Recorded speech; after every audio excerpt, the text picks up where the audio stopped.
8 o'clock. I just finished dropping Genesis off at PetSmart. She's just getting a follow-up to her blood work that was done 3 weeks ago. Normally on Mondays, my class starts at 8. The first 20 minutes, so from 8 to 8:20 is like a check-in period with your homeroom class. So that is the portion of class that I canceled yesterday because I knew I wouldn't be able to drop her off and be back in time. And now I'm on my way home to get ready for the day. But I wanted to show you, this is the styled, or the more styled version of my twist out. I'm pretty proud of myself. If it looks windblown, I can't tell in the camera right now. It's because there are Santa Ana winds and I just came in from the wind. But I mean, I feel like it came out good. I'm gonna give myself some credit. I'm more confident that maybe I can do my own hair going forward, but I wanted to show you that. I was listening to Ryan's Roses on the way here. It's commercial. I wanted to see what ended up happening, but I don't think I'll get to. So I'm just gonna go home. I am going to get my day started. The good news is for Riley, I won't put him behind the gate today because he's like the less distracting one of the two. So he'll get to have a day outside of the gate. I feel 100% better today. I am not really feeling any side effects from the vaccine. My arm doesn't hurt. It's not hurting at all, if I were to be honest. I had a headache when I went to bed last night. I took some Advil, that took care of it. And I don't feel run down. Like, I don't feel like I had the flu like I did on Saturday night, which was like the peak of it. I would just suggest that if you do get the vaccine, if you can, schedule it for like a Friday or plan to take the next day off just in case. I've had friends that have had the exact same vaccine. Moderna is the one that I got, and didn't really feel any symptoms with the exception of like a sore arm. And then some people did. So I would just either try and get it on a day that you know you'll have the next day off, or anticipate taking the next day off. And if you don't have any side effects and you took the day off, well, then just take it as a self-care day. We all need those. So anywho, I don't really have anything else to say. The day has not started. Class is pretty straightforward. After I get into that with my students today, I'll share exactly what that is.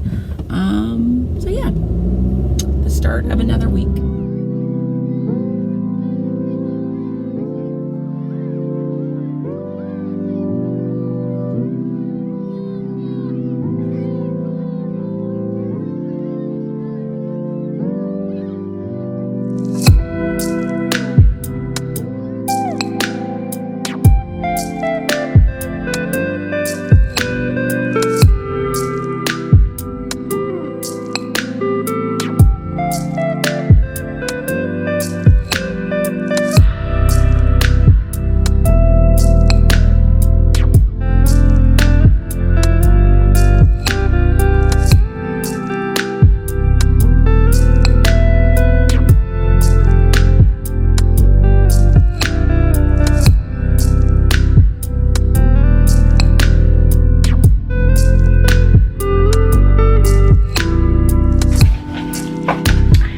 I just finished doing, let me move you guys back a little bit, some time cards that are way overdue. So for leadership, under normal circumstances, my position as a leadership teacher in 8th grade is a stipended position, so I get a flat amount for the year.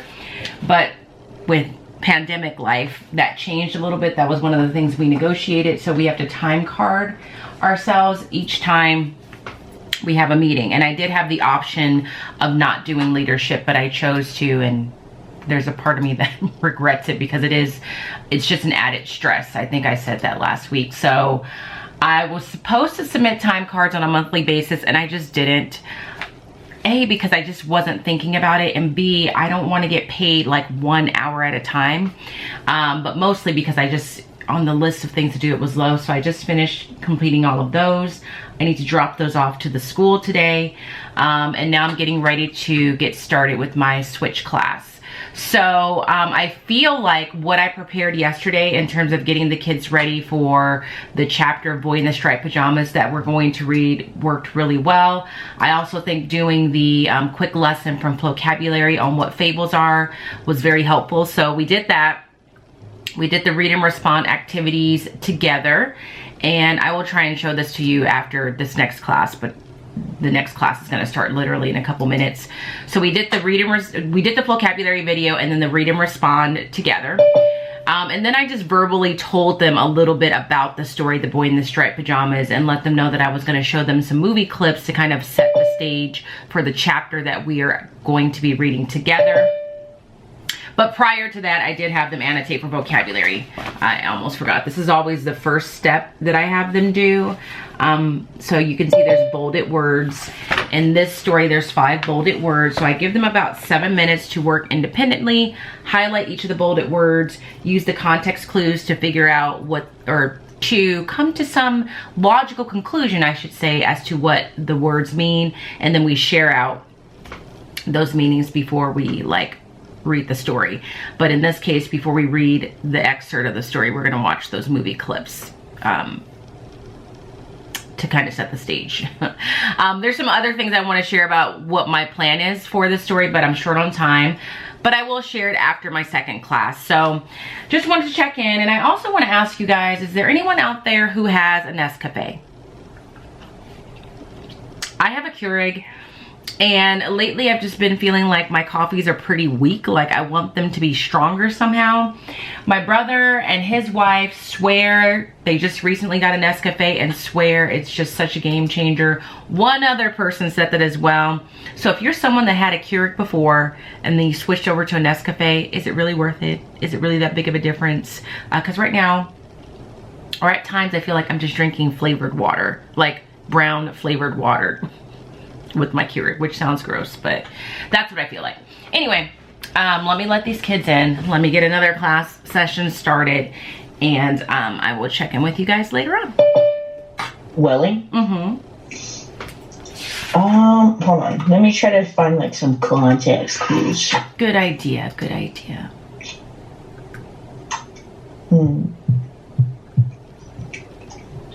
No, sir, he gave it to me, said Shmuel, tears welling up in his eyes. I think it's like rising, honestly. You think it's... And it seems very simple. It's like rising, maybe like...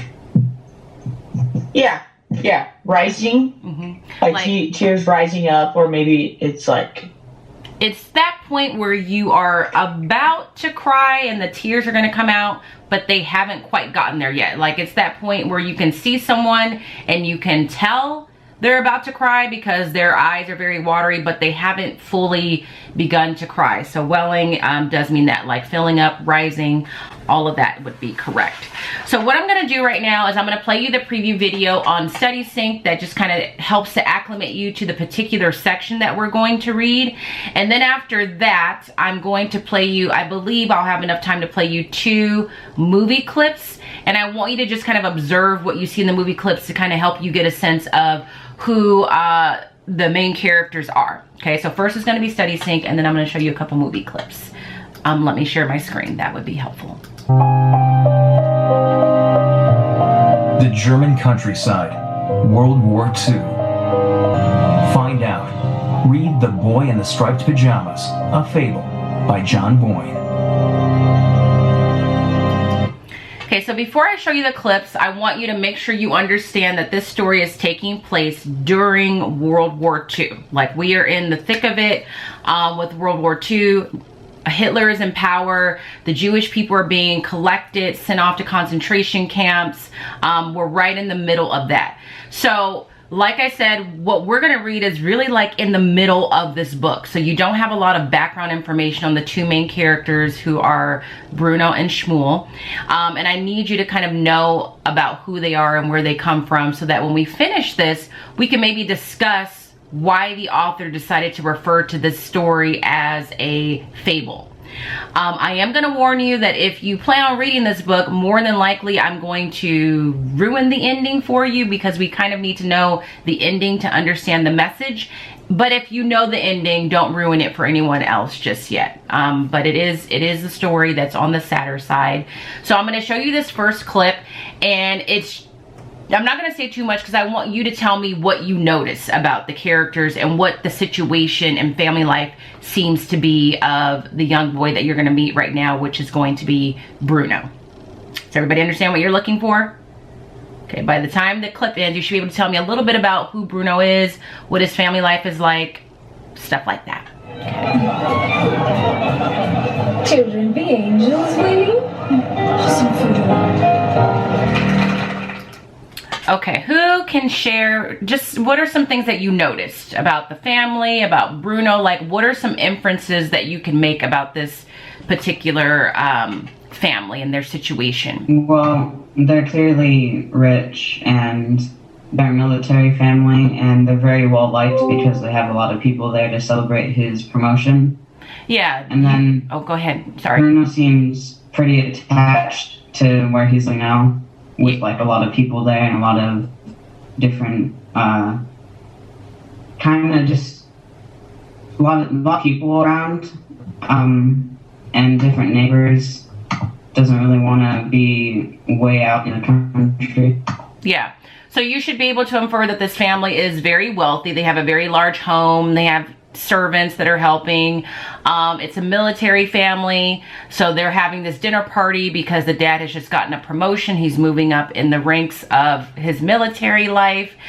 Bruno is very attached. Like, where they live right now is Berlin, so they're living in the city. Bruno's very happy there. He doesn't want to leave. He loves his house. He has friends there. He has no desire to move to the countryside. What about the family?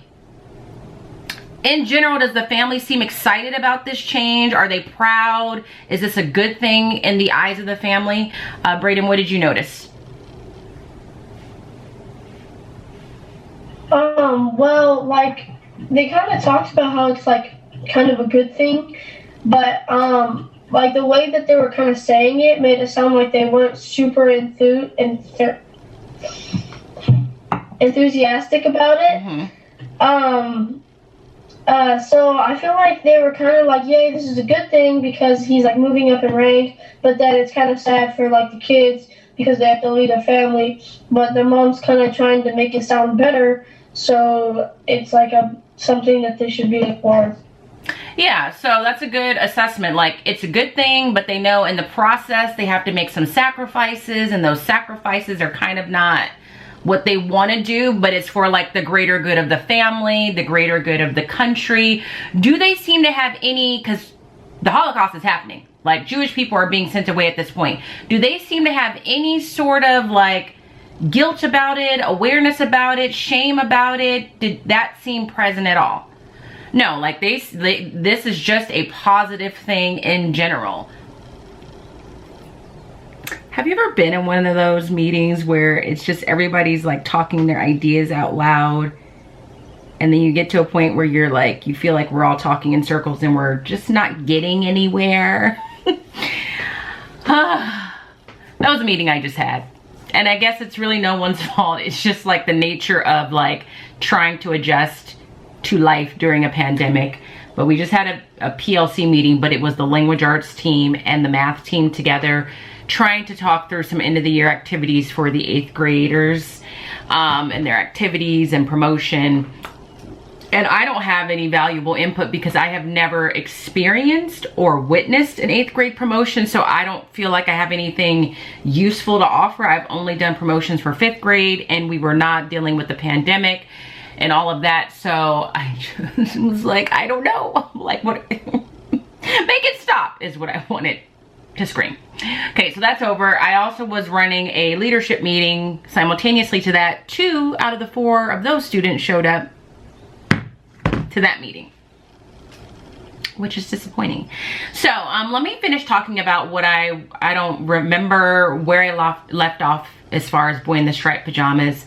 I think what I was saying was I definitely wanted my kids to know like the gist of how the story ends, because if they don't know how the story ends and kind of how it progresses a little bit, then they won't understand why the author may have chosen to call this a fable.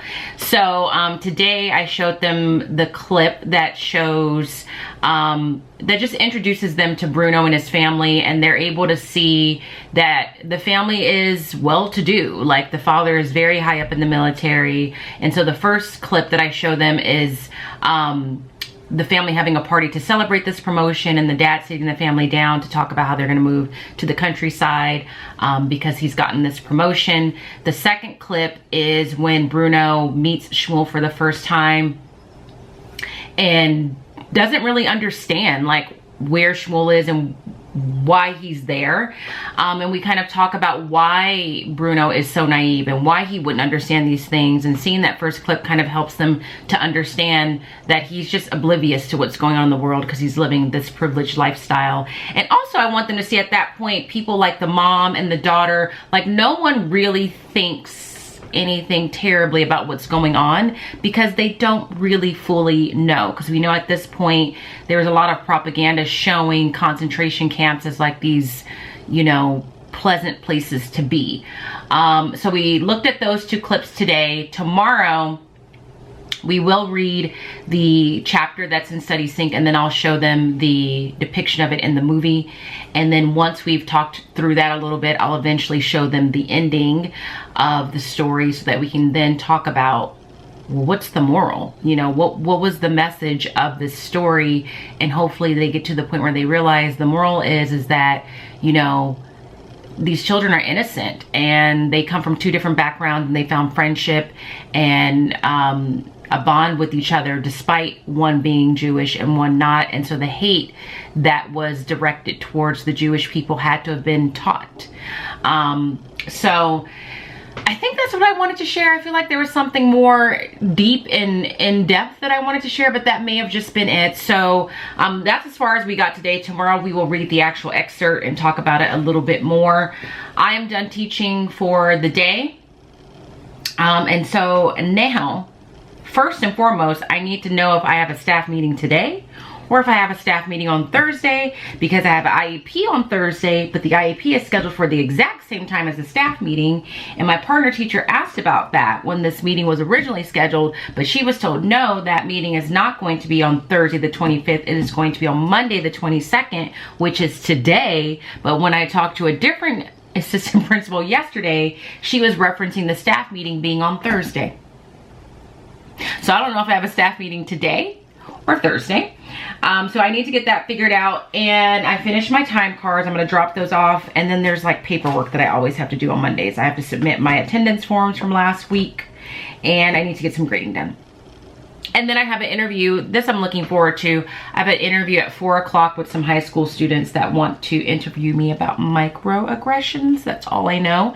The interview was set up with my former high school teacher. I won't say her name, but she was my high school teacher for 4 years, first in journalism, and then I was in yearbook for 3. I was either on yearbook or newspaper for 3. Well, I was on newspaper for a short stint, and then I transitioned to yearbook, which meant that I ended up being in her class for 4 years. So she set it up because she's doing a project with them, and she suggested that they reach out to me, and they did. So I'm kind of looking forward to that. But I'm going to stop talking now because I have to call the vet back to get the update on Genesis and see what's going on. And so I'm gonna do that. Hopefully she's doing well. We'll see if there's been any improvement since she went 3 weeks ago. All right, it's a little bit after 12:30. I just got off the phone with the vet, and it's official. Genesis can't be put under anesthesia anymore, really for any reason, because it's just not a healthy thing for her. So the purpose of this appointment was to check her, I think they're called SDNA levels for her kidneys, to see if they had improved since she was put on the special diet. And they haven't, and they've actually increased, which is not what we want. So I think he said a normal number for that measurement is anything between 0 and 14. And when I took her to the vet 3 weeks ago, her number was 21, so it was elevated. So the hope was, with her spending 3 weeks on this prescribed diet to help with that the numbers would come back down, and they've actually gone up. So it's just, she has kidney disease, and it's just something that I can monitor and treat with just continuing her on this diet, making sure she has access to water. There are other tests that we can run to get more information, but you know what? She's old. Like, this comes with age, and Genesis is on the very old end of life in terms of dogs. And I don't want to put her on, like, there was an option to put her on another piece of medication. I don't want to just be medicating her all day, especially when, oddly enough, as much as a diva Genesis is, I shouldn't be surprised, she never really seems to respond to medication the way that they intended. Like, and in fact, this is not the first medication she's been given to improve a situation, and the situation only gets worse. So I just opted to keep her on the diet, and I'll just continue to monitor and watch her and understand that this is just a part of the aging process. So I'm going to pick her up in a little bit, but first I'm going to go drop off these time cards first. So just a quick update on what the vet said. It's just, again, it's sad because she's old, and her weight was low the last time I took her. So over the course of the years, her weight always fluctuated somewhere between 9 to 12 pounds, 12 pounds being like her heaviest, and heavier than what she should have been. And when I took her 3 weeks ago, she was like a little over 7 pounds, which is the lightest I remember her being in a long while. I didn't say anything then because I honestly thought that they misweighed her. I just thought, like, that's probably not accurate. But today she was about the same, but had gained a little bit of weight. So that's good news, you know. So just wanted to update you on Genesis because I know some of you are very invested in her well-being, especially if you've been watching me for a while. And even if you haven't, you've probably gathered that my dogs are like my children. So anywho, that's what's up with Genesis. Gonna drop off these time cards and pick her up, and then I'm going to work, and hopefully I find out when my staff meeting is, if it's today or not. So it's gonna be a while. I think I'm gonna check in with you much later in the day.